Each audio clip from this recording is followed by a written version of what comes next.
You're listening to Small Business Talk with Jerry. Sit in on great conversations with entrepreneurs who risk everything chasing the American dream. Hello, everybody. Jerry with Small Business Talk with Jerry. Jordan. I want to introduce Jordan Whitcomb. Good friend of mine. I tell you, I've known this kid since he was more of a kid, about 5-6 years old.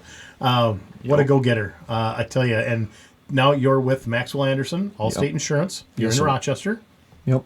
How long have you been with them? I'm in my 5th year of working in personal lines insurance. So, Survived college. Yep. Survived some movements around the U.S. Yep. So, tell us your story. Get us started. Born and raised here in Rochester. I went to school at Schaefer Academy up by Century High School. It's a pretty big high school here, but Schaefer is very small. So you are in the same, grade with 24 people. I guess it kind of shrunk down, but yeah, it started with like 40 and then it got down to like 30, 20, 25 people that would have been in my graduating class. And so you literally are from kindergarten through 12th grade with the same people. And yeah, I mean, you could say they were really good friends, I guess, at the time, but it's like, I don't know. It's when you're in that kind of environment. As I got older into middle school and high school, I wanted some new, experiences and meeting new people and stuff. So I wasn't really, hanging out with a lot of those people there, but they were still, obviously good friends. It was just rigorous school too. I mean, it's the academics there.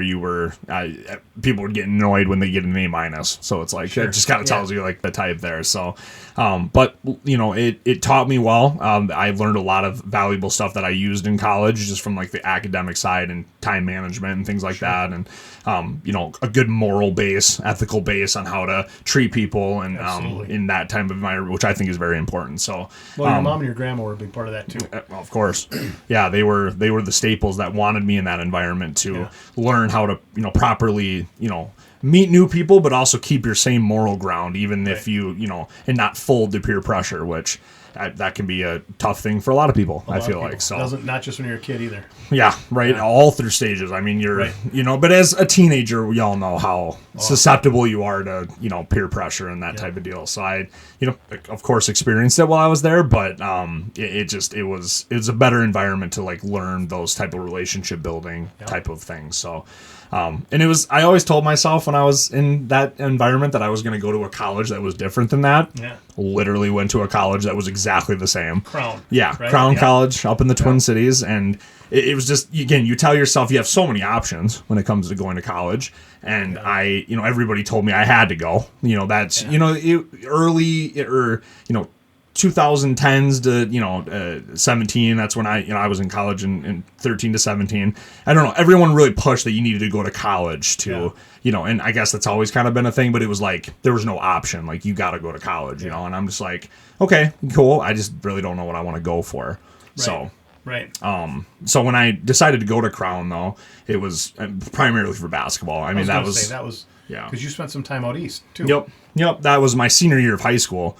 Okay. Yeah, my aunt lived out there, and I wanted to get a different experience. And I had an opportunity to maybe go study abroad my junior year of high school, but being a mama's boy and not wanting to leave home, I'm just like going across the world, and it was to South Korea. I'm just like. Okay. Yeah, I don't know if I'm up for that, but then when that came around my senior year, I'm like, yeah, I definitely want to go try something new. So going out to North Carolina, met a lot of cool people. It's a different environment for sure, but yeah. My memory, you're a Pelican? Pelican, not Pelican. What was it? Pirates. That's what it was out there, Pirates. What was talking about my mascot? Your mascot. Yep, Pirates. So what town are you in? It was in Perquimans County. That's what it's Hertford, North Carolina, which anybody's always like, I don't know where that's at. But I'd say Elizabeth City, Outer Banks area, northeastern part of it. Everyone's like, yep. So around that area. So, no, it was interesting because I was at a public high school, but it was just like kind of the Schaefer feel, where it was like smaller classrooms, and it was just that type of environment, more not large high school. And so you fit in well, but it was just a different environment. I really enjoyed the people I met out there and played some really highly competitive basketball. The food out there is amazing. I don't know if you've ever had a chance to go down south and eat a lot of their food, but not really. Oh, it's delicious. Awesome. Yeah. Awesome. So how tall are you? We're talking basketball. Yep. So let's put that in perspective. I am 6'6", according to my pediatrician a couple years ago. I had to reach up to mark it, but they had to be close. 6'6", that's what it is. When you're playing basketball, though, you play against some people that are way taller than you. It makes you feel real short. I bet. Yeah, but 6'6", I'm tall compared to pretty much every average people. But yes. Yep. Yeah, absolutely. No, that's funny. That's like I said, I remember when you were younger. Yep. You weren't abnormally tall to your classmates. Nope, I didn't hit that growth spurt till like 7th, 8th grade. Yeah. Like all the girls were taller than me in 6th grade. I was just kind of average, and then 7th and 8th grade, gosh, I blew up. So, Your little brother, he's what, 12, 13 now? He is 14. Oh, he's 14. Yes. Yeah, big age difference there. Yeah. But just the other day he was at the house, and I'm 5'8", and my growth spurt, I still growing, just out more than up, but I look up to Joshua. He's considerably taller than I am. I'm assuming sooner rather than later I'm going to be looking up to him too, because his forehead's at like my neck. It's like right here. So he's going to get up there very quickly. Yeah, yep. I'm pretty confident you're not going to be the tallest No, sibling. I don't think so. Yeah. Which I would not have said that a few years ago. It's like, come on, who's going to... You're not going to put on another one, 6 something. He's a very important part of my life too, with where I was. Yeah, absolutely. And I want the best for him too. Yeah. He's getting to that stage now where he like cares about just going and playing basketball as opposed to like what's going to entertain me. Like he's getting to that point which I was right around the same time, where looking for things that you really enjoy and the things that you really want to like dedicate your time to, and you just start to think differently, which is weird, the different stages. But he's definitely getting to that where he's like, I kind of just want to play basketball, be at home gaming, hang out with friends, and that's pretty much it, and so I'm trying to pour into his life in those areas. I hope you do, because it's at his age, influence is everything. Yep. And you can't influence everything. Nope. But you can do what you can. He needs a good role model like you in his life. Obviously, he's got other good role models too. Nope. But you want to see a young guy like that make good decisions. Mm-hmm. And I tell you, knowing you as long as I have, he couldn't ask for a better role model. I really appreciate that. I want him to not make the same mistakes that I made. So I didn't make really any major ones, but there were some decisions that I made that I think that I can help guide him to not make. And I try to stress that again when you're a teenager.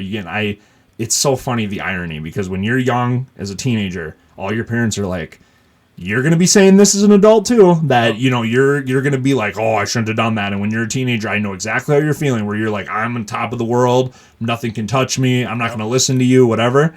It's just so funny how now I'm the adult that's like, just listen to me, please. Don't do the things I did. It won't turn out the way it turned out for me. It might be more catastrophic. Like, just don't do it, And I'm trying to stress that to him. And of course he's like, yeah, I won't do that. It's like, you just want to like cage him up and tell him never to leave. You know what I mean? Like, never leave your room. I don't want you making mistakes, but obviously you can't learn that way. No. I tell you, I remember how I can't believe how smart my dad became when all of a sudden I turned 18, 19, 20, and it just all of a sudden my dad is this genius. Like, where was that all these years? And he's just like, you just weren't paying attention. No.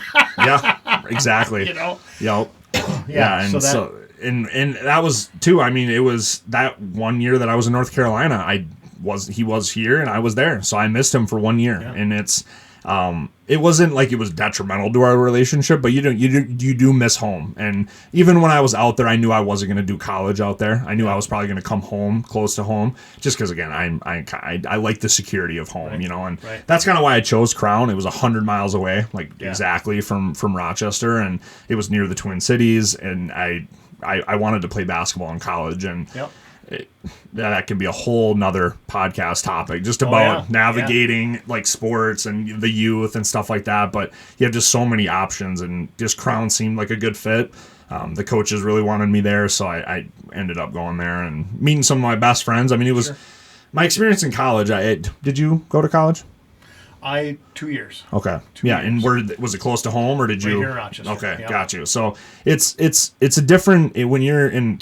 I'm actually going to be in a wedding here in a few weeks with one of the guys I met in college, and I talk about it a little bit. You you're trying to make a name for yourself with like people you don't know, and it was basketball, so it was like you think you're better than everybody else and you're trying to prove yourself, and I was an absolute douchebag. I'm going to tell you that right now. You ask any of those guys, I was not 18-year-old Jordan is not 30-year-old Jordan. Let me tell you. So that's a good thing. I mean, regardless. Yep. I just went through a lot of growing while I was there. Each year that I was there was different than the year before. Like I learned so much going through that, and being a college athlete's not all it's cracked up to be. Let me tell you, it sounds really fun and like, oh, you get to, go to school and play basketball. It's like when you're in college, you got bills, like you got stuff you gotta, even after you get your, from student loans and grants and stuff like that, you still maybe have bills that are left over from room and board or whatever. So like I was working, doing school and doing basketball all at the same time. And yeah, you really have to do time management really well. And you do. I know I was very unpopular with my son when he was in high school. Yep. He had things after school extracurricular activities, sports and marching band, things like this. And then he wanted a car. Yep. It's like, okay, well, we'll get you a car. So we did. I said, now, how are you going to pay for gas and insurance and, all this? And he's like, well, I really don't have a lot of time for that between bowling and between marching band and these things after school. I don't have a lot of time for them. I'm like, okay, and I'm going to get booed for this from some people, and hopefully some parents can relate to this. Trying to do right by your kids. When your kids are kids, they need parents. I'm a firm believer of that. I want to be friends with my kids, but I want to be friends with my adult kids because they're going to be adults way longer than their kids. I want that relationship to be great. When they're kids, be their parents. They have friends, right? So I'm not a psychologist, so don't listen to me on that if you don't want to. But no. The conversation my son and I had was, okay, adults have cars, kids play games. Now, that doesn't mean that adults don't play games, but I said, be a kid as long as you can. Yep. But I said, if you're going to have a car, adults have cars. Adults also have jobs to pay for those cars, okay? You live at home, there's no rent, there's no groceries, you don't buy toilet paper, no idea how much a roll of toilet paper costs. Yep. And that was a big thing in our house. When we've had 5 kids between Heather and I, when they start getting up and talking about the freedoms that they've earned, it's like, really? Well, how much is a roll of toilet paper? That's always been the question. Yep. And Heather would giggle every time we do this, and she's just like, every one of those kids, they look at you like, well, so you don't use toilet paper? Well, of course they use toilet paper. Yep. Well, how much is a roll of toilet paper? Not one of them can answer you because they've never had to buy one, right? So that was my conversation with my son. It's like, be a kid as long as you can. I want you to be in bowling. I want you to go in marching band. I want you to be in sports. I want you to do the things that kids do. I want you to enjoy being a child. You want a car. I get that. Adults have cars, and they have jobs to pay for them. If you want to be an adult right away, then we'll get you a car, and we'll get you a job so you can help pay for it, or at least pay for, I'll buy the car, you take care of the commodities, right? You put the gas in it, you pay the insurance on it, you take care of repairs. And that all of a sudden just wasn't a great plan. Yep. But those are the hard decisions you have to make as a parent, because again, at that point in his life, he didn't need another friend. Mm-hmm. He needed a parent, and that's how you teach those things. Yeah. Excuse me. Or it's my version of how you teach those things. Hopefully, that worked all right, I guess, but again, as a college student, you've got bills. Life's expensive, and I mean, you look at these last few years, it's just getting worse. I couldn't even imagine being in college during COVID or now, just with the way tuition, I think it's probably doubled or tripled since I was even in school, which was, again, 7 years ago. So I couldn't even imagine. Yeah. While I was there, it was, I, again, never knew really what I wanted to do though. So I knew I wanted something probably business related, but when I was about to go into college, the huge thing was sport management. Sure. Like that was a new degree that a lot of schools had. And I was like, I guess, I love sports and I kind of like business. Sure, I'll do that. Gosh, I mean, I don't need that degree. Yeah, that's what your degree is in? Yeah, sport management with a minor in coaching. And it's like, you definitely didn't need to go to college for that. Now, my wife, she's a nurse, so she needed to go to a nursing school. So that makes sense. But for me, even if I would have gone for like marketing, business, whatever, sure. Did I learn some things while I was there? Absolutely. But just kind of going back to that first point when it was kind of pushed, like, hey, you need to go to college.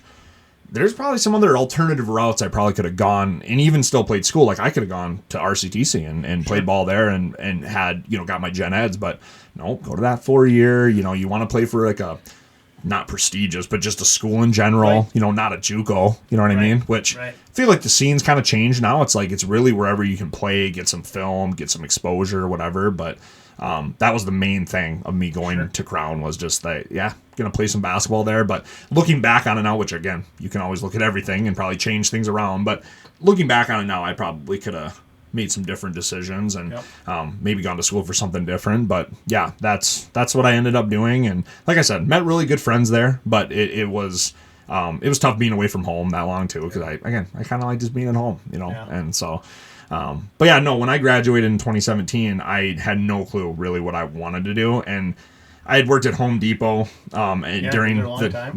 while I was in college during the summers. Well, you were even on track to be management, correct? Yep. Store manager. Yeah, which kind of leads into like one of my main points, even with doing this podcast, talking about like managing the workplace and like how you kind of go throughout your career and make certain decisions. Like I thought management was kind of going to be my thing in retail, and it's funny how you like do certain things, which you've done a lot of things, a lot of businesses, worked for a lot of people, or done that. You kind of as you're working those, you figure out the stuff you're really good at and the stuff where you're kind of like, nah, I tried it, nah, don't want to do it, so I'd done stocking shelves for during the time I was in college during summers. That's kind of how I got in with Home Depot. It was like an overnight stocking position. And when I got done with school, they were like, do you want to work here full time? And that was really the only prospect I had. And I'm like, sure, I guess I'll try it out, and you basically learned every part of a retail store, which, have you ever worked in retail?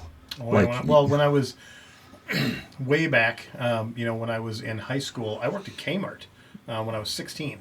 And then I went from Kmart to Champion Auto when I was in college. My college was split up, but I did get some credits. There was, I think, 5 or 6 of us, something like that, 7 of us maybe. My graduating class was like 144, high school, which at the time, believe it or not, at 144, 141, something like that, was the biggest graduating class that had gone through Stewartville at the time. And there was, like I said, 5, 6, 7 of us that got to do post-secondary. And the classes were overcrowded, so they actually gave us assessment tests. In Stewartville, we didn't have a middle school at the time. It was grade school was K through 6, and then high school was 7 through 12. And that's how the buildings were separated. So when you made that transition from 6th grade to 7th grade, made the building transition, they actually did like assessment tests, like you would go into college. And there was a handful of us that essentially skipped most of the 7th grade. I was happy I skipped the entire 7th grade. I didn't have to, but the trouble in a small school then, when you get in your junior year and you're picking classes for your senior year, there weren't any. Literally, there weren't any. Post-secondary wasn't a thing. Yep. And so all of a sudden we have our football coach, Earl DeBates was his name. We got our football coach who, not to pick on him by any stretch, good guy, but I think they kind of had to justify the job, right? I mean, he's a coach, so you got to do something, right? So they gave him us, and like I said, it was 6 or 7 of us, if I remember right, and we all jumped in one of the vans one day, about a week or 2 into our senior year, where we still just literally sitting in like a self-study study hall. It was so boring because you were in the same room for like an entire day. Because that sounds terrible. Oh, it was horrible. Yeah. Horrible. We didn't have any classes, and we weren't doing anything. We didn't even have a structure of things to do. But you had to go. But I had to go. Had to be there, right? Because we were a closed campus. We jump in a van. We go to RCTC, and we go book shopping, and we did Algebra 101. We did basic entry level college classes. But again, the school was paying for those classes and the books, and they didn't even buy a key, a teacher's edition of the books. So he had to rely on us making sure that we were getting things right. So it was really almost a self-study senior year. And it fascinating. And we got our credits from RCC at the time, the community college. So I did get some credits my senior year. But again, we were the first one. We were the test pilot, and it was a horrible. We didn't get our diplomas because the way the credits were structured was different from high school to college. Semesters, trimesters, kind of thing. So they didn't really think we had enough credits to graduate then. It's like, well, we didn't do this. Wow, it just seems how crazy. Right, because it wasn't structured. It wasn't a thing yet. That's interesting. That led Stewartville into the post-secondary thing. Wow. I don't know how many years it was till it was really a solid thing. thing. But yeah, it was a mess for us. Wow. But I did get college credits. I did my 2 years in a year between summer. I mean, I never quit. I just went the summer. I did the normal year, and then through the summer, and then moved on to get my degree, and got my degree in accounting. Okay. Which lasted about 7 months after graduation from college, doing accounting, because it was just horribly boring. I think there's a certain type of person that it takes to be an accountant, and all my friends that are accountants that say they love doing accounting, they all fit a certain mold, and it's a great mold. We need them, Yeah. But I just could not. I couldn't do accounting. I'm sorry. And I was just data entry at first. Yep. I wasn't Yep. really an accountant because I was Yeah. green. But doing all this data entry, I'm working on all of these small businesses. And I'm looking at this going, boy, some of these businesses have real revenue. Real revenue. And I'm thinking, so I'm sitting here, I mean, again, this was in, 1991 or so, but I got through my degree in just over 2 years, but I hustled. I took more classes than I should have. I worked overnights at a job that I could do my homework at. I literally had to just sit at a desk and wait for the phone to ring in case someone from overseas called at 2 a.m. because it was 2 p.m. there. Okay. Or 4 p.m. there. And so I could just do homework, and I got paid. I could pay my bills. I mean, it was a gravy job. I mean, it was awesome. Yeah.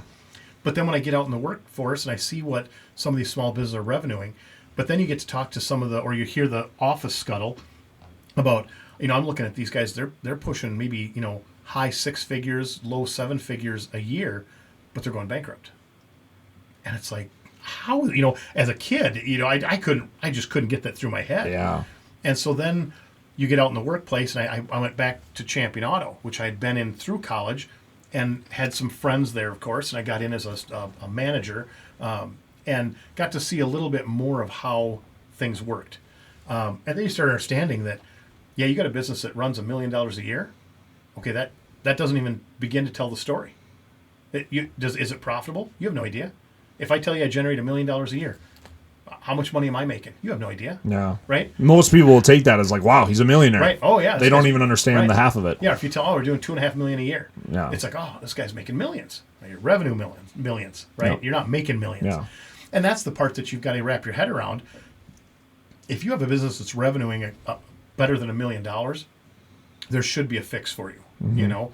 But then I start realizing I'm watching guys in the office, and the accountants are almost like business coaches in a lot of cases, And I thought, wow, that would be cool. So I thought, yeah, I'd love to do that. So then I talked to a few more of the guys. We get into month 5, 6, 7, and then I see that you've got accountants in our office that are coaching these guys that are revenuing high 6, low 7 figures. Some are mid 6 figure, mid 7 figures. Some guys are even touching on 8 figures, getting over that 10 million mark and plus.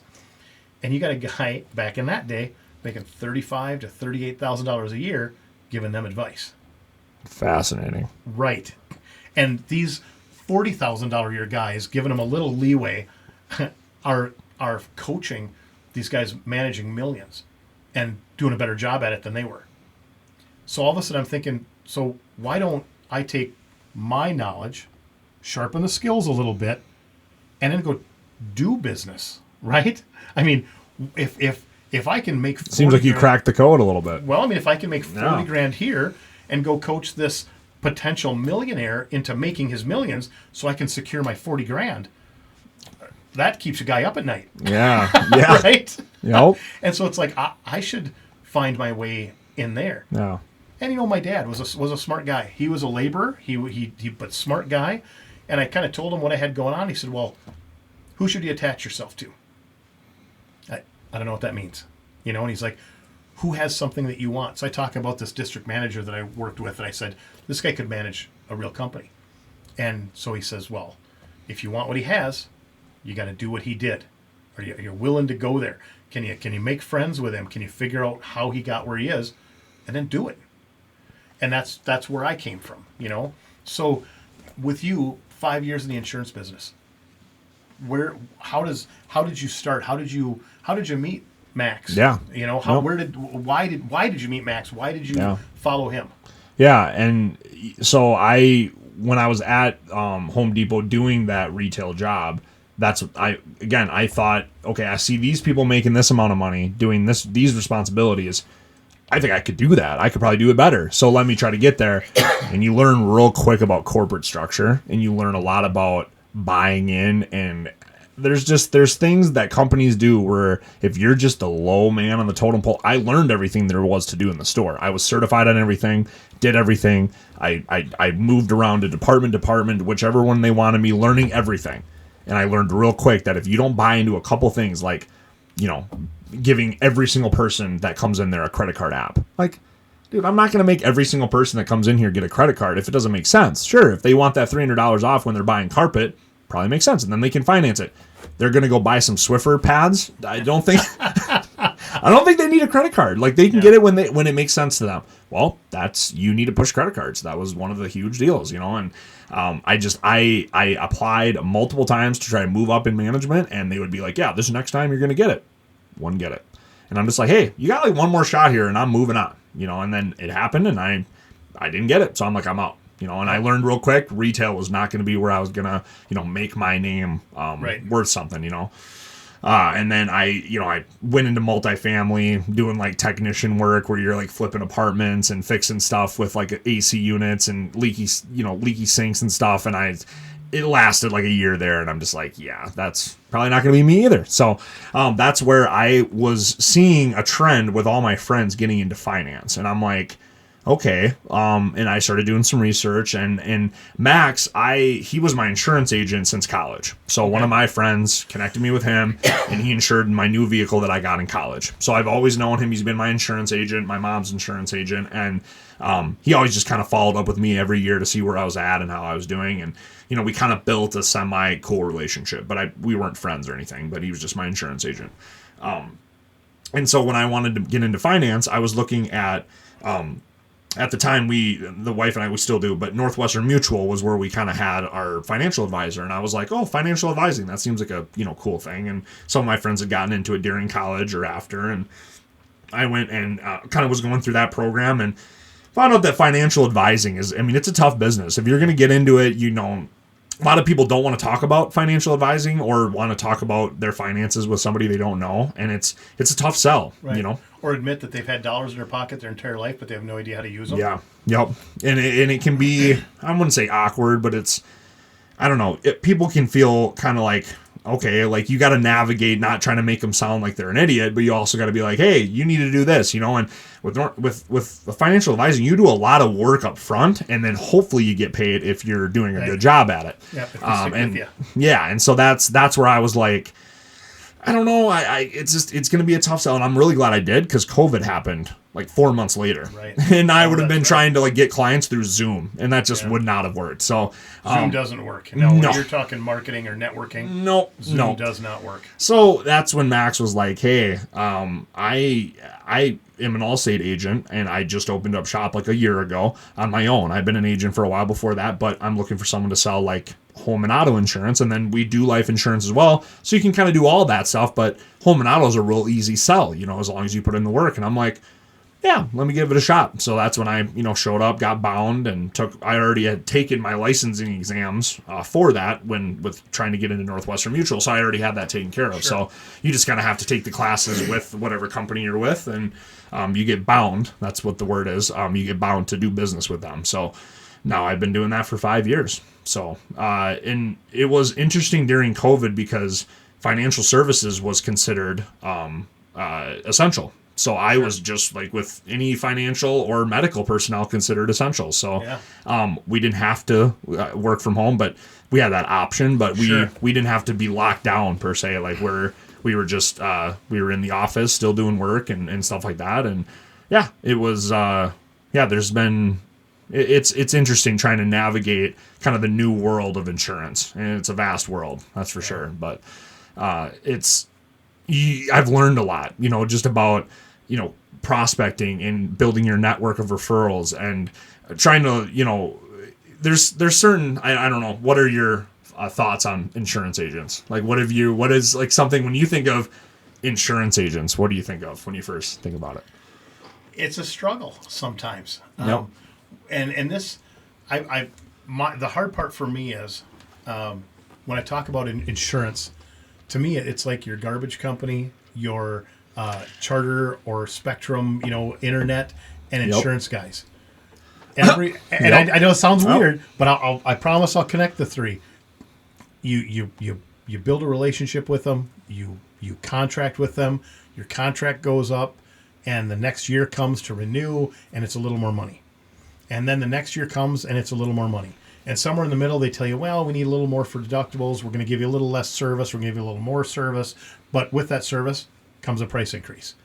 And so you go down the years, 4 or 5 years later, you're looking at going, man, do you know what I pay for cable TV? Do you know what I pay for garbage? Do you know what I'm paying for insurance? And then you shop it around. And you get 2 or 3 quotes. Yep. And every single one of them is less than what you're paying. Yep. So then you call your insurance guy. You call your trash guy. You call your Charter or cable company. You say, hey, I'm done. I'm going to go here because it's X amount less. Well, wait a minute. Let's look at your policy. You haven't been in, and right? You haven't been in. We haven't talked about this for 2 years. So we come in and we talk about it, and all of a sudden, there's an option that works for me that's comparable to these lower prices I have. But if I hadn't gotten upset or at least curious, right? That phone wouldn't have rang, and I wouldn't have gotten that better deal. And it's like you feel like you have to go shopping to keep people honest. And I know that's not how it works. But from the consumer's end, that's the hard part. So, and I'm not here to sabotage our podcast. Your interview, if you will, whatever we want to call this. Not sabotage at all. I actually find it fascinating when I ask a lot of people that question. Even prospective people that have called me or talking with me, or new people I've met. Yeah. So and so then in my head as a consumer, you think, well, should I find a young guy that doesn't have a lot of clients yet because he can pay me more attention? Is that going to buy me anything? Should I be talking to the older guy that's got 2 assistants and has the experience and he's seasoned? Where's the solution? I had a financial advisor that I was in a networking group, a referral group called BNI for years. And her and I were friends, and she was my advisor. But she was older than me. I would guess probably 10, 12 years older than me. And I started doing better. I mean, the idea is, obviously you would hope to do better next year than you did this year, right? And you want to keep that, that's the goal, and to keep that going. And then all of a sudden the kids start to move out. They mature and move out. And so we have less bills, we have more income, and you have ability to create more income. You invest, you buy properties, whatever the case is. Start a new business. Start businesses. Yep. And so all of a sudden, I'm looking. My accountant is about 10 years older than me, and I trust him with my life. I had a great financial advisor who was a little older than me, and I just realized these two are. I trust them. They're good people. She's a good advisor. He's a good accountant. But because they're good at it means they have made their money. They're going to retire and leave me high and dry when I need them the most. And I happen to run across a younger advisor, younger than me. Excuse me, very confident young fella. I was really impressed by him. He reminds me of you. I mean, in that scenario. And I went, this makes sense to me. So I let my current advisor know I'm moving over to my new guy, to Josh. She was furious. Just furious. I mean, she used to bring her car to me at my auto shop, and she dumped me. Really? Yeah, even at our meetings, wouldn't hardly talk to me. And that went on for like 2 years. Wow. I mean, and it was all about... It had nothing to do with her ability or my experience with her. Loved her, but she did not take that well. And maybe I didn't handle it well. Again, as you get older, you start realizing you're not there to offend somebody. And for me, it was one of my biggest pet peeves. It's just business. It's not personal. Okay, but so many times in life, it is personal. Yeah. It is. It's always personal. But when you're on the other side of it, it's easy to say, "Well, you get it. It's just business." It's personal. Do you regret it? I really like my new guy. I really like Josh. So no, in that sense, I don't. I regret that she was upset about it, and I wish I would have handled it differently. I'm not sure what I would have done different, to be completely honest, but I wish I could have softened the blow a little bit, per se. Is the relationship better now? Don't even talk to her. No. Interesting. She retired, which Okay. is, Yep. again... When did she retire? After you did that? it was like 6 years. So 5 years. So it was literally your thinking and process on it, and you leaving as a client, did that affect her retirement? I don't think so. I mean, at the time, I'm looking ahead thinking I'm going to be a big deal. That I want to think that, right? I want Absolutely. to believe that. Yep. But at the time, I wasn't. I didn't have a lot of money with her. She wasn't making bank off of me, so she didn't really lose that much. Yeah. But like you said earlier, I'm sure that she invested time with me Yep. to recoup later, and I pulled that rug out from underneath her. No. And it wasn't anything malicious. It wasn't because I didn't have confidence in her. No.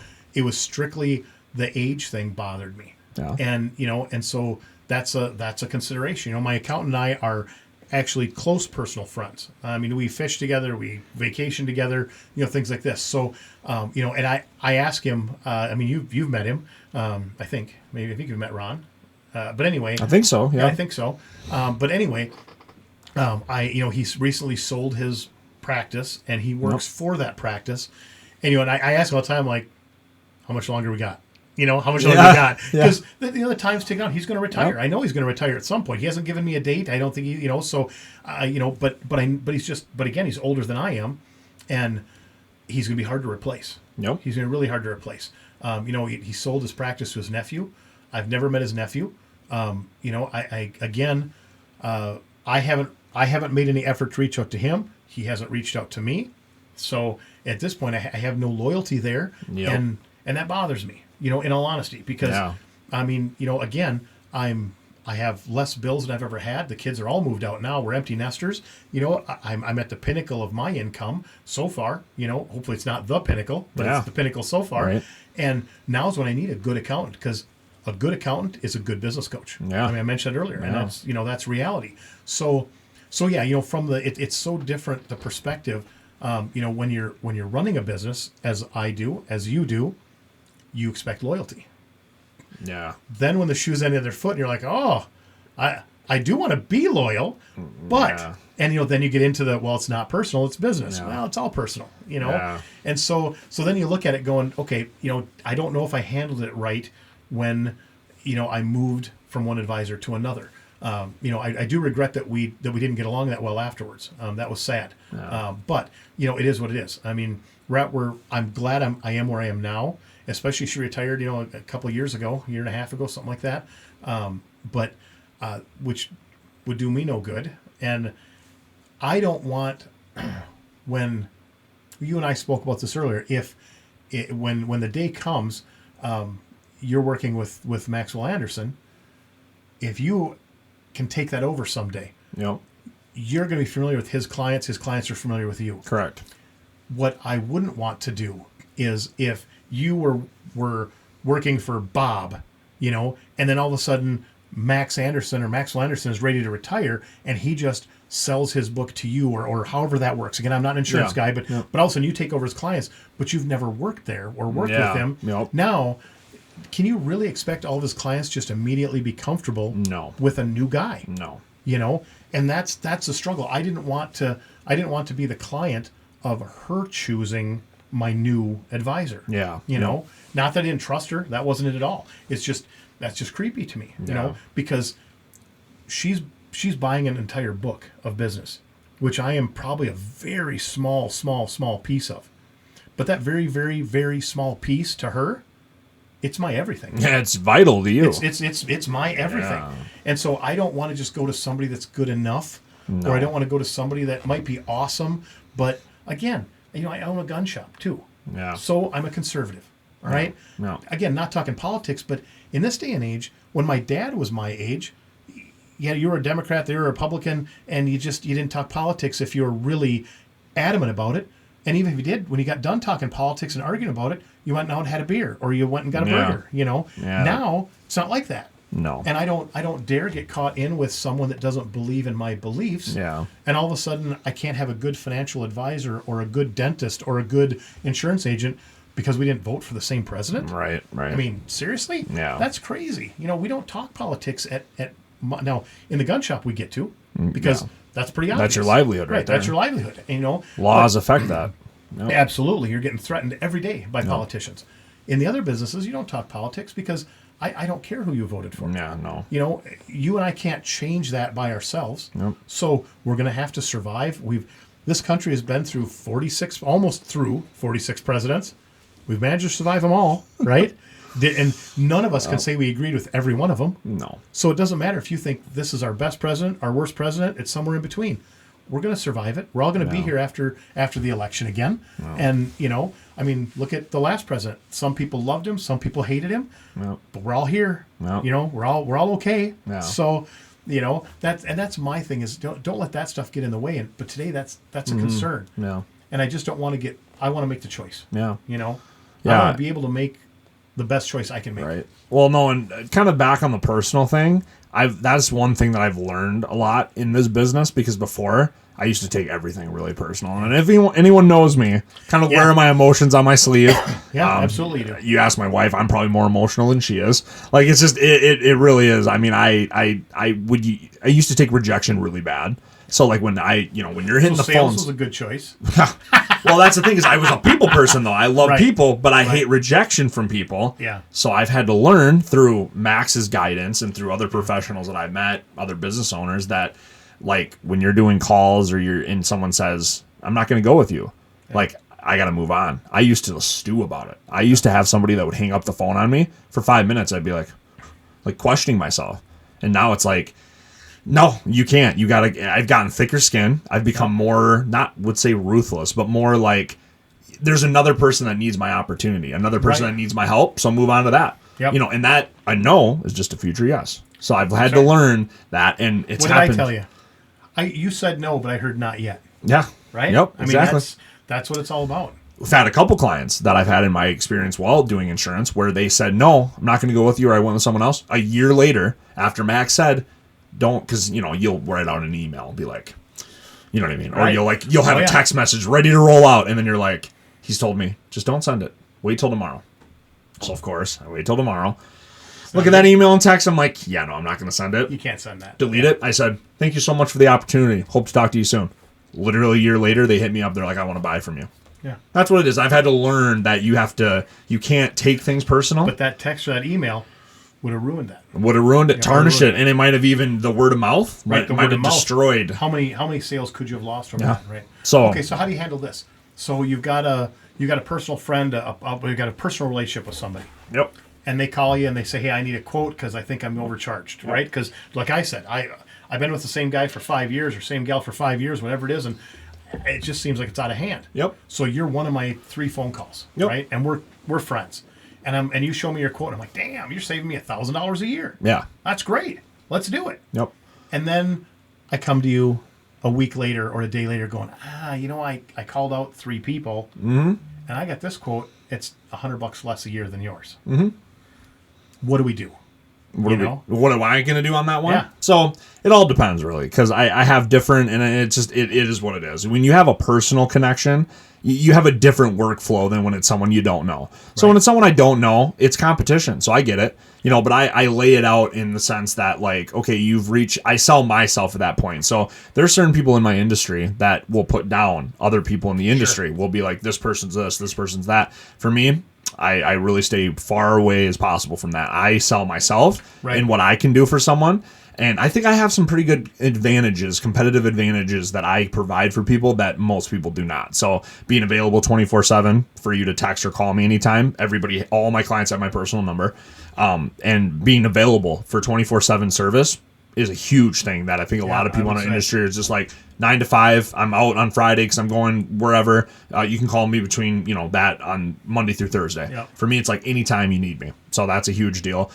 Claims. Claims are the most important thing that you got to remember when it comes to insurance, because again, people will pay it and pay it and pay it. But once there's a claim, they'll be really thankful they have it. Yeah. So when claims come around, I want to be the person that's handling everything. So from the paperwork to talking to the adjusters and the contractors to looking over your policy, making sure everything's getting done properly. That's my role, even though I'm not, you probably could pass it along to a claims department. Sure. I'm helping with that as much as I can. So those are my things when it's someone I don't know. When it's a personal connection, it's almost, I don't want to make it awkward because I care about people too much. So it's like when it's family, it's even, I really have learned to just try to avoid having those conversations. If you want insurance from me, let's do it. Yep. If you're going to shop it between me, we'll just go to someone else. Cause it's like, you're coming to me for a reason. I'm going to take care of you. You're a friend or family.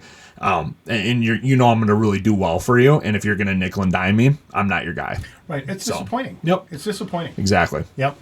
Yep. I would agree. And what was your you said a quote last week that was so great about a lot of people will downplay your price, or what did you say? Your downplay your value. They'll always try to get a deal, or what did you say? It's hard because I mean, almost everybody wants a deal. Yep. Right?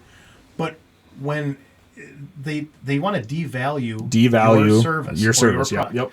And that's the hard part for me. It's like I understand everybody wants a deal, but when you get someone that no matter what you try to sell them, and when they come to you especially, and they ask you for your service or your product, and every single time there's got to be an offhanded comment of, oh boy, it'd be nice if I got the friends and family discount. Oh, it'd be nice if I didn't have to pay full price. Oh, it'd be nice if this were a little cheaper. Whoa, how much is that? It's like you come to me because you know I'm going to take care of you. Yep. Now, nowhere in my mission statement does it say I'm going to offer you the absolute cheapest price possible so I can just stay in business because I love ramen. That's not. You sure? You sure that's not one of your core values? I am sure. I have never said that. In any of your businesses you've started, that's not a core value? Never been a core value. Never. I want to provide value. I don't want you to get a quote from me and then know that you can go everywhere else and get it for half the price. That's not real either, So you can't be greedy, and you've got to give good value. Correct. But good value doesn't mean cheap. Correct. And we can do it right, we can do it excellent, we can do it cheap. I can't do them all. No. Right? I can't do them all. So you got to pick one. Yep. You want cheap? I can give you cheap. If that's what you really want, I'll figure it a way. Yep. It's probably not going to end well. And at the end of the day, I joke about that because I have no interest in giving you cheap products or service. Because cheap service doesn't work. Cheap products don't last. And once I've done that, even your best friend is never going to tell somebody, Jerry gave me the best price. I can't believe he got it that cheap. It only lasted 6 months, but I got what I paid for. No one says that. No one says that. What it's going to be, your friend is not going to be your friend anymore. He's going to go, I paid him for this. It lasted 6 months, and now he said, tough.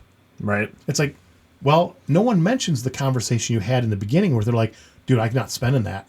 Is there anything cheaper? It's like, well, I got this thing here, but I don't sell them typically because I don't have confidence in it. No.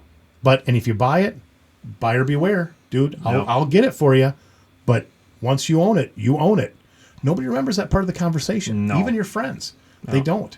No. And so no, your mission should never be to be the cheapest. Yeah. Now, I'm not saying you add money to it just to be more expensive either. No. Find a good product. If you find a good product, the price is not going to be cheap. And that rings real true when it's in my industry because there's a lot of options to choose from. And when you got to look at the companies you're buying from because there's companies out there that are, very similar to us, but there's some that are barely known that are not very similar to us. Yeah.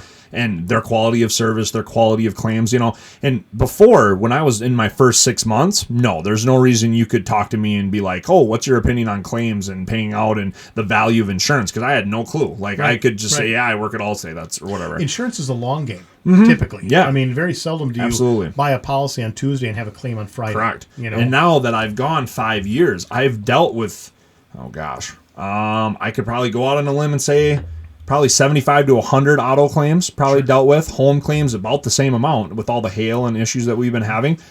I could probably name on one hand how many of those 200 claims I've been intimately involved with where the experience has been bad for the customer. Yeah. I think that's pretty impressive. In those 5, there was reasons why either the labor rates or something were higher than what the market value is for insurance, or the policy wasn't written properly and the customer knew about it and there was an undisclosed driver or something where that's known to people. You got to put that on there. There's certain things that happened. It wasn't because of us. Really don't think it was because of Allstate. It was just some other circumstances that cause that to happen. Sure. And I think that's a pretty good track record when I come just based on what I've dealt with. And I've had people that have had horrible experiences with other companies, and they come to us and they're like, yeah, I want to switch at all costs because it's, and you pay for that quality. So yeah, maybe we're 5% more expensive this year than maybe some of the other competition.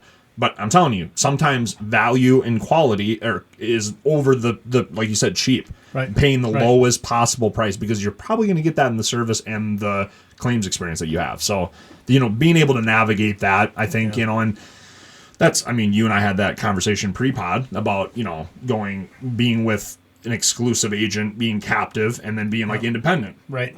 Which is a big, being a broker type. Yep. And it's not to say that, there's a lot of solid companies that brokers sell. Sure. I really I enjoy that. I have talked to people that have been taken care of, and at the end of the day, that's all I care about. Make sure people are taken care of. But there is some kind of exclusivity of being able to represent. There's, especially in this market, there's a lot of companies that have gone solvent or been bought out or don't write in certain states, and being able to be proud that you are with a company that's been pretty solid even through these tough times. Yeah. That's something to be proud of, and that you have competitive rates and stuff. So that's kind of, that's the differences between, kind of the two. But right. Well, and two, when you're working with one company, I'm assuming there's a lot less details to understand because you only have to focus on one system. Right. One system, one company, couple products, underwriting. Yep. And then you learn, let's not take out the human factor. Mm-hmm. Once if you're calling the same underwriters over and over and over, eventually you're going to build a relationship, and maybe you can get a little preferential treatment for your client when used to be that way. Now it's all automated now. Oh, so everything's automated. All of the people you call are in either different states or even different countries in call centers. That's all companies because they're trying to cut costs. So now you can't get personal relationship because you're going to get a different person every time you call. So the good old boy club's dead and gone. Dead and gone. Yep. At least with our company and a lot of people I talk with. Yeah, it's you're going to be talking to people that are working for a lot of other people. Yep. Sure. Yep. Sure. Yeah, it's just when I got my new glasses, you go in and I had to do a Zoom type meeting with the optometrist, and she was in Colorado. And I was like, so you do this for the company I was with? And she's like, oh, she goes, I've got like 24. She said, I have a receptionist that schedules me. Yep. And so, she said, I may not do 2 for the same company in a day. Yep. But I can stay busy for 7-8 hours. Yep. And I'm like, wow, that's amazing. What a difference, rather than having someone on payroll that's literally standing there in the white coat ready to do something. Well, that's how insurance companies have changed claims. You used to have people in every single city be hired from these companies to just sit around waiting for claims. Doesn't happen anymore. Now you wait. You are able to take the pictures on your phone of your damaged vehicle or home, submit those, and then they just look at estimates from other people that you're going to for the work and compare them and change them and supplement them. You don't have people that just go around unless it's a catastrophe. You don't have people that are on site anymore. That's just kind of how the claims process has changed too. I know. That's crazy. Back in the day, you would have an adjuster. I have older clients. They're like, you'll just send an adjuster out. I'm like, no, there's no adjuster that's going to be coming out. We can, get you into a shop where they can FaceTime with one of our adjusters and look at it, or you can submit photos through your shop or submit an estimate and we'll review it. But that's how that claim's going to get processed. Wow. Yeah. Yeah, this is crazy. No, and now everything with the technology. Just in applying for insurances, life insurance, whatever type of insurance, applying for it's just, with the digital world, you can get instant insurance the day of. Yeah. There's a lot of companies that'll do that for commercial. Obviously with home and auto, you can do that anytime as long as the underwriting gets processed. But just with that whole thing, I've talked to some older guys that were in the industry where everything was on paper. So they had a manual of what the rates were going to be, and they would open it up, look at your points, and determine what your rates would be just based off a manual. Yeah. I'm like, I couldn't even imagine doing that. Yeah. And they would submit the paper, they would mail it to the companies. Yeah. Yeah. But people want instant gratification. Yeah. I just asked you, so I need an answer. Yep. What? Yeah. It's crazy. It's just crazy. Nope. I get folks all the time. We live in Minnesota. Rust for cars. Rust is a huge issue. Oh, yeah. People will call, I need an estimate on this. It's like, I can tell you what it should cost. How rusty is it? You can't, you can tell me how rusty you think it is. Mm-hmm. Oh, I put it in the garage all the time. I'm sure it's not rusty. good talk. Yeah. It's like I need to see it. Yeah. I need to see it. And some people will get upset. They'll be like, you just want to get me in there. Okay, do I want to look at it so I can earn your trust and gain your business? Absolutely, I do. Do I want to take? I'm booked out a week and a half. Do I want to take time out of my day today to squeeze you in to look at something so I can just give you an estimate and send you on your way? No. This isn't my get rich quick scheme. Is to give out free estimates and sneak you into a day that's already packed. Yeah. It's like, this is a pain in the ass for me. Yeah. But I want to give you good customer service. And it's really frustrating when they don't understand that's good customer service. When they call the next guy, he looks it up and says, yep, that should be $300. Oh, wow, that's way less. These guys are wanting me to come down and take a look at it. These guys are telling me it's $300 plus how much time the rust adds, whatever. And then they go there, and of course what happens? They start getting apart, they break a couple of bolts, it doesn't want to come apart, then they make the phone call. Hey, this is really a pain in the butt. We're $120 an hour, got an extra couple hours into it. Now we're at $540. Wow. And it's like, funny how that happens. good job. Yep. Good job, consumer. You just cost No. yourself, I chuckle because when you talk about somebody saying, "Oh, you just want to get me in there and finagle you," and it's just like, when people, it's like, sure, there are some people that have taken advantages of people doing that. Absolutely. But it's like when you know the person you're you're like, yeah, that's not me. That's and that's the thing too, is you'll be prospecting, or you'll hear people talk about like what an insurance, like I really try to set that precedent early that it's like, you realize that I get paid when I help a lot of people. I don't just get paid on you, like finagling your policy to get more money. Oh, I get $10 more there. Like, I want to make sure you're covered and and I've told hundreds. I wish it'll get to that point at some point. I've told hundreds of people, like, hey, the rates you have now with the policy you have, if the agent's taking care of you, stay with them. That's really solid. And that's where I'm at. I just want to educate people. Because I was at one point didn't know a lot, and so it's good to pass that education on. Yeah, and people understand that, and they're like, "Oh wow, you're really knowledgeable. You're really helping me out." I kind of want to be with a guy like that that's available all the time. Da da da. And that's where it comes selling myself, not in what Maxwell, Anderson, Allstate can provide, as opposed to a conglomerate or whatever it's like, I'm not going to be able to sell that. I'm going to sell myself and like what I can provide for you. And that's done well, just being authentic and genuine to yourself and selling that, as opposed to, a part or a policy or whatever. Right. I mean, that's well, really I've told clients that, they call me with a early 2000s car. The thing's over 20 years old. It's been in Minnesota its whole life. It's like, I tell them right now, it's like, this is not a job, like a rusty brake line is a good example. The brake line is literally rotted out because of rust. This happens all the time. We're in Minnesota.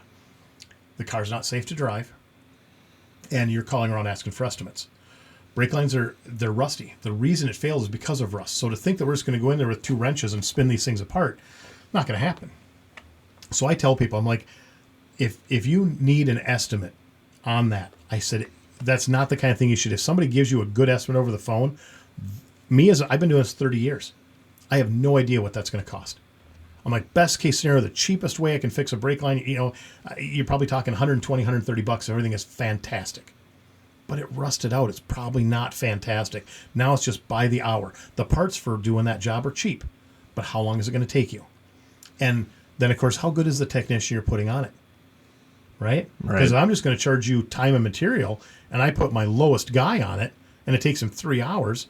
Well, I could have put my top guy on it and taken him 45 minutes. Yeah. And I'm going to charge the same rate for those 2 guys. I mean, there's a lot of things in that business that you have to trust who you're taking it to. So my advice on those when they call me, I was like, stop calling people and to get estimates, including me. I said, have you ever been here before? And if they have, I say, well, let me look at it and let's get you an estimate. If they've never been to me before, I was like, you don't have a mechanic that you know and trust? Obviously, they're calling me. They don't. Yeah. So it's like, talk to your brother, talk to your coworker, talk to your neighbor, right? Talk to friends. Find out who has a mechanic that they trust. It's almost like referrals are the almost like referrals are a good thing, right? Like the central part there, huh? Well, it is. Crazy. It's like, find someone that you can get an honest, or someone you trust that gives you a referral of someone they trust. Because when you bring that car to somebody, the rusty brake line, whether it's $100 or it's $900, that's the bill you're going to pay. Nope. You don't want to second guess going, did I just get hammered? You want to know that you went somewhere trustworthy. And I said, and if that's not me, if you don't have anybody in your circle that recommends me, I get it. And I'm not upset about that. But find someone you trust trusts. Nope. You have that. Now you just take them the car. Don't call them ahead of time. Don't bother them for, I need an estimate over the phone. Just take them the car. Yep. Just go get it done.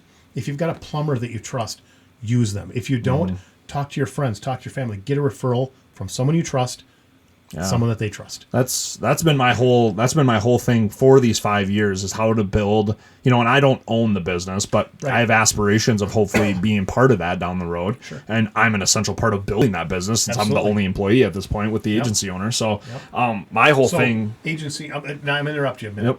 Agency owner, Maxwell Anderson. Yep. Right? Stand-up guy? Love him. Yep. Awesome. Yep. Awesome. His dad was a huge person in the hotel industry here in Rochester, and a lot of people know him. And then Max, worked for him for a while, managing like the restaurant and the bar area and managing the hotel, and then wanted to do something for himself. So that's why he got into insurance. So awesome. Yeah, and and the thing is I look to him because he knows so many people. So. You're never going to survive in insurance unless you know people. Like, you have to be able to get out there. And I'm not the guy that, I always make a joke out of it, which I've turned it on its head as my sales point.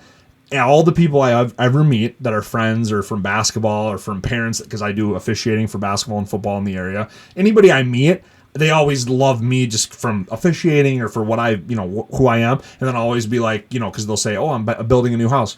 Well, you probably want to insure that new house, huh? And they'll be like, what are you talking about? I'm like, I sell insurance, and they'll be like, oh, that's what you do for a day job. I'm like, absolutely. And it's a funny thing because, it seems like I'm just like, every single person's a sale. Like, you could think that way, but I'm more just like, okay, you and I have built rapport. You're a cool person, blah, blah, blah. And then it's like, and that for my day job, I can maybe help you out. So, hey, just let me know. Here's my card. And I've kind of used that. And Max has been the same way. It's just like, a lot of people.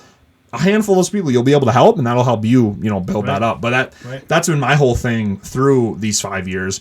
How I've been able to build that is all from just getting into those spheres of influence. So there's so many people out there that are kind of in this group, or they think that, okay, I don't want change. I don't want to look outside of this circle, but maybe I can be a great alternative for those people. And then once you work your way into that, there's other people that want to explore other options. And that's the whole name of the game, just being an option. So that's, especially in our industry, you can't directly, like lenders, they can't just be like, only use that insurance agent. They have to give them options, and for us, we do the same thing. I don't send them to one lender. I give them a couple of lenders. Just go shop it, I just want to be on that list. I just want to crack at it. I just want a chance. And that's where I've been able to build our small business, is just from getting into those spheres of influence, seeing where I can kind of help people out and who needs help and who likes me. And that's kind of what I like, just talking about spheres of influence and referrals and word of voice and stuff. So yeah, that's it. I mean, it's just you can't beat word of mouth advertising, because it's all about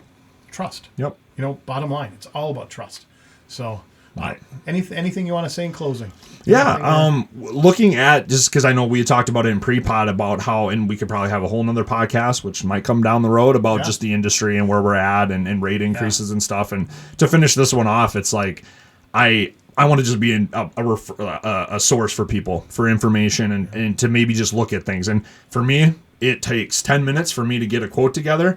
Non-obligational, obviously. Like, I send quotes to people all the time, and it's like, if it works, it works. If you like it, you like it. If you like me, let's go with it. If you want to talk more, let's do it. It's all about having that opportunity for me to just look at things, and I'll give you the straight up answer on what it's looking like and what I can provide for you. And I would love that opportunity from anybody that's looking. So awesome. Well, let's close it up with, how do they get a hold of you? You can reach me at, my primary thing is my phone number. So 507-208-8765. Text or call that number 24/7, and I will be available for you. Awesome. Jordan Whitcomb, thanks for coming on. Yes. Thank you so much for the opportunity. This setup in here is awesome, and it's been great as a platform. So I appreciate you having me. Awesome. Me too. I'm so glad that you were able to come on. Everybody, Jordan Whitcomb, Maxwell Anderson, Allstate Insurance. Have a great night.